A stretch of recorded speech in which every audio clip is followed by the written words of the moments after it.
మహారాజా movie చూశాక నాకు కలిగిన ఫస్ట్ ఫీలింగ్ ఏంటంటే మన తెలుగు హీరోలు కూడా ఇలాంటి సినిమాలు చేస్తే బాగుండు అనే ఫీలింగ్ అయితే వచ్చింది నాకు.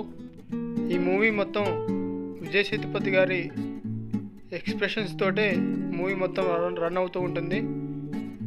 విజయ్ సేతుపతి గారికి ఎక్కువ డైలాగ్స్ కూడా ఉండవు, ఓన్లీ తన బిహేవియర్, తన ఎక్స్ప్రెషన్స్ తోటి మూవీ చాలా బాగా రన్ అవుతూ ఉంటుంది. స్టోరీ కూడా చాలా ఎంగేజింగ్గా ఉంటుంది.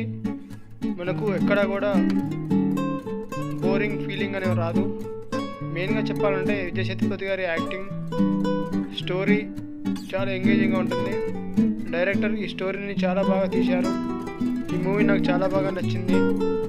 విజయ్ సేతుపతి గారి యాక్టింగ్ అంటే ఒక తండ్రి క్యారెక్టర్లో విజయ్ సేతుపతి గారు చాలా బాగా యాక్ట్ చేశారు. ఈ రోల్ తనకు మాత్రమే అన్నట్టుగా తను మాత్రమే చేయగలిగే వ్యక్తిగా విజయ్ సేతుపతి చాలా బాగా యాక్ట్ చేశాడు. క్లైమాక్స్లో ట్విస్ట్ కూడా చాలా బాగా ట్విస్ట్ ఉన్నది.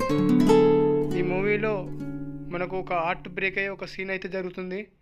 మూవీ మొత్తం ఆ సీన్ ఎవరు చేశారు, ఎలా చేశారు, ఎంతమంది చేశారు అనేది విజయ్ సేతుపతి గారు కనిపెట్టడమే ఈ స్టోరీ లైన్. ఈ మూవీ చాలా బాగుంటుంది. ఓటీటీలో రిలీజ్ అయింది, చూడండి. Thank you for watching. Like చేయండి, సబ్స్క్రైబ్ చేసుకోండి. Thank you.